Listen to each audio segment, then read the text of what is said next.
enters the right atrium from the superior vena cava to the inferior vena cava, where the blood then fills up in the right atrium. Whilst doing this, the tricuspid valves are closed, and when the blood has been completely filled up in the right atrium, the chordae tendineae contract, the tricuspid valve opens, and the deoxygenated blood flows into the right ventricle. The chordae tendineae then relax, and the tricuspid valve closes. The right ventricle then contracts, pulmonary valve opens, deoxygenated blood goes through the pulmonary artery to the right and left lung. It then gets oxygenated by gas exchange, which I'll talk about later on.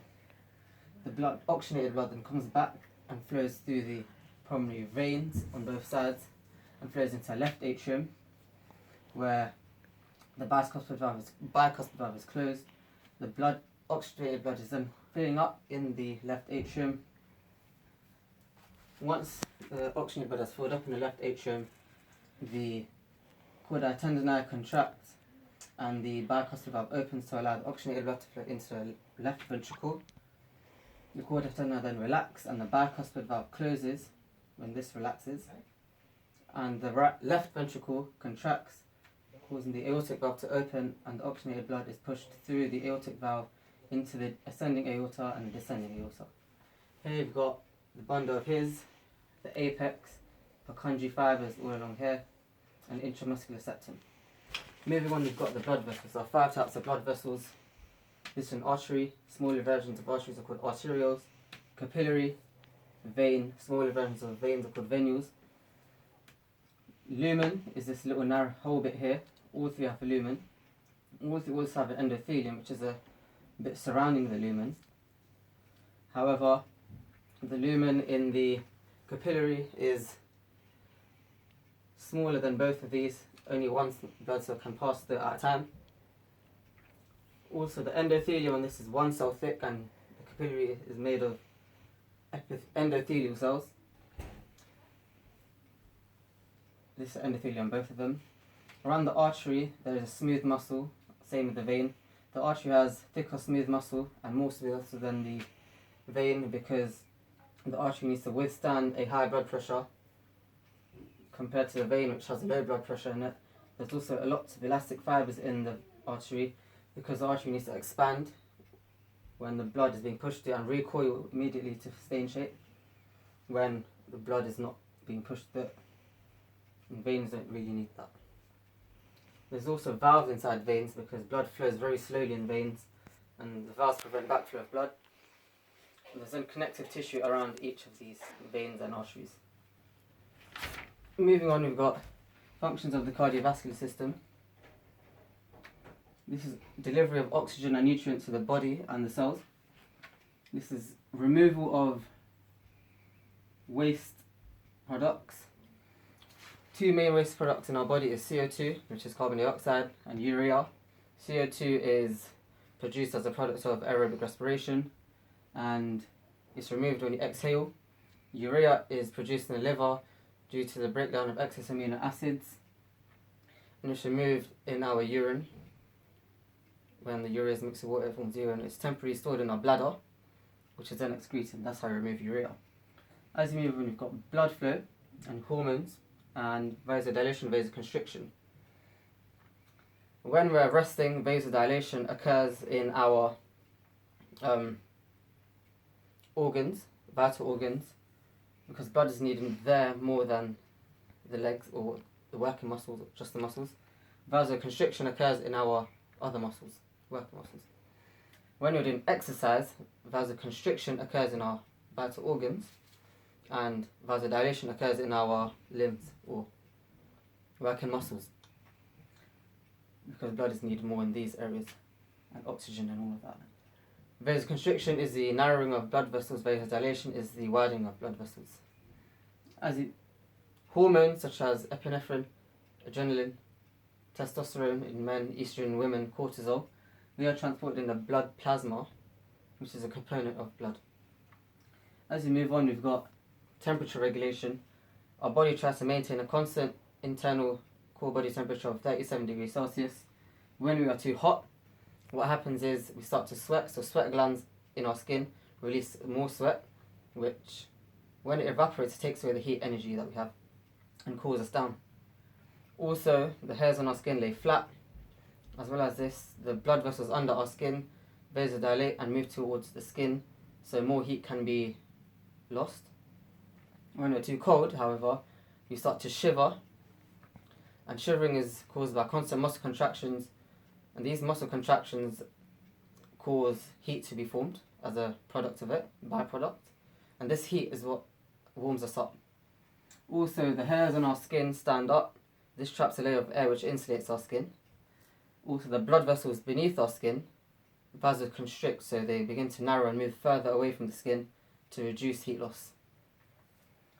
We've then got protection. This is where our body, the immune system, fights off infection, disease, and foreign pathogens.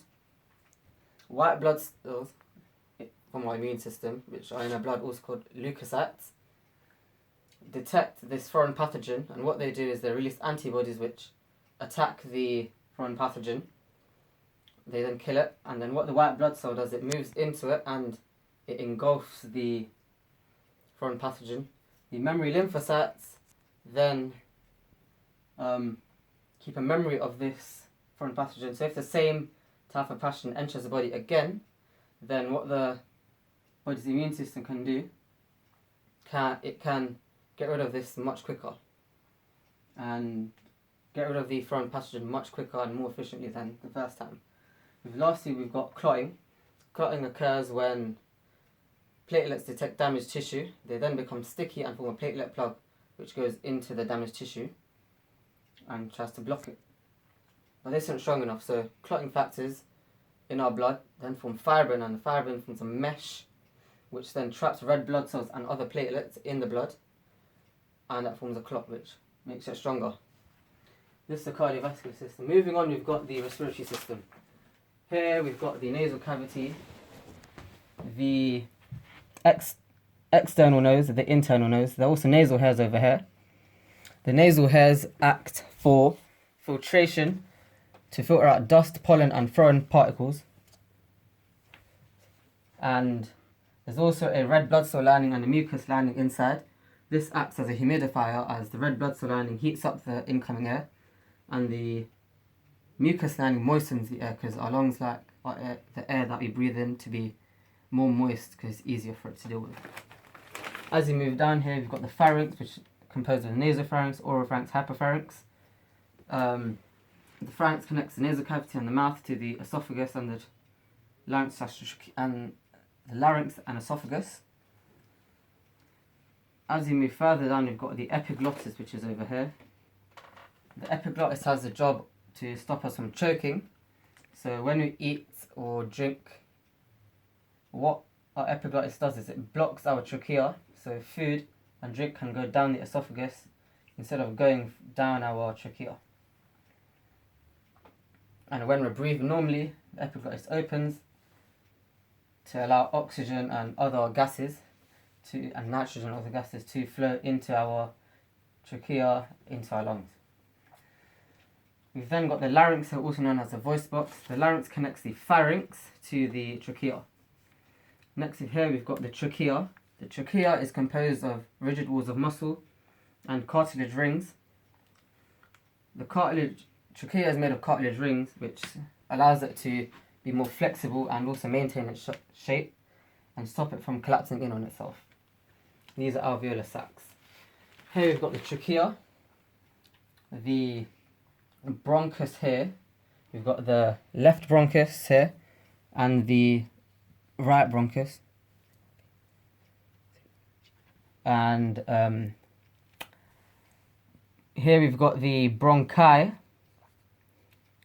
and at the end of each bronchi there are bronchioles. This is the right lung, this is the left lung.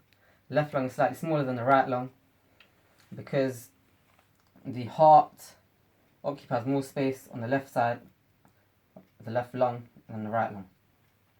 There's also 3 lobes on the right lung and 2 lobes on the left lung because there are 3 bronchi branches on the right side and 2 bronchi branches or bronchial branches on the left side. around each lung we've got the pleural membrane. This blue part, the outside blue part, so this part here, that is the parietal pleura. The inside part here, surrounding the lung, that is the visceral pleura. And in between we've got pleural fluid. Pleural fluid is similar to the synovial fluid, and what that does is it allows the lungs to move over the thoracic cavity and the ribs smoothly and fluidly when we inhale and exhale. Here we've got the diaphragm, and the diaphragm has a job of separating our thoracic cavity and our abdomen, and also contributes to exhalation and inhalation, which I'll explain later. These are alveolar sacs where gaseous exchange occurs. I'll explain it there. Moving on, we've got the mechanisms of breathing. This is inhalation, where during inhalation our ribs, internal and external intercostal muscles expand, and they cause our ribs to go up and out, and the diaphragm goes down as a result. The pressure inside the lungs also increase in size, and the pressure inside the lungs is less than the pressure outside. So what happens is air comes rushing into the lungs. And when you exhale, our internal and external intercostal muscles contract, and that brings our ribs down and in, and our diaphragm goes up. This increases the concentration in our lungs, as well as increasing the pressure in our lungs. So it's higher in the lungs than outside, so air, CO2, is forced outside, or forced out. The lung also decreases in size. Now we've got gaseous exchange occurring here, where blood cells and blood enter the capillaries and go around the alveolar sac, which is here. What happens is CO2 diffuses from the blood into the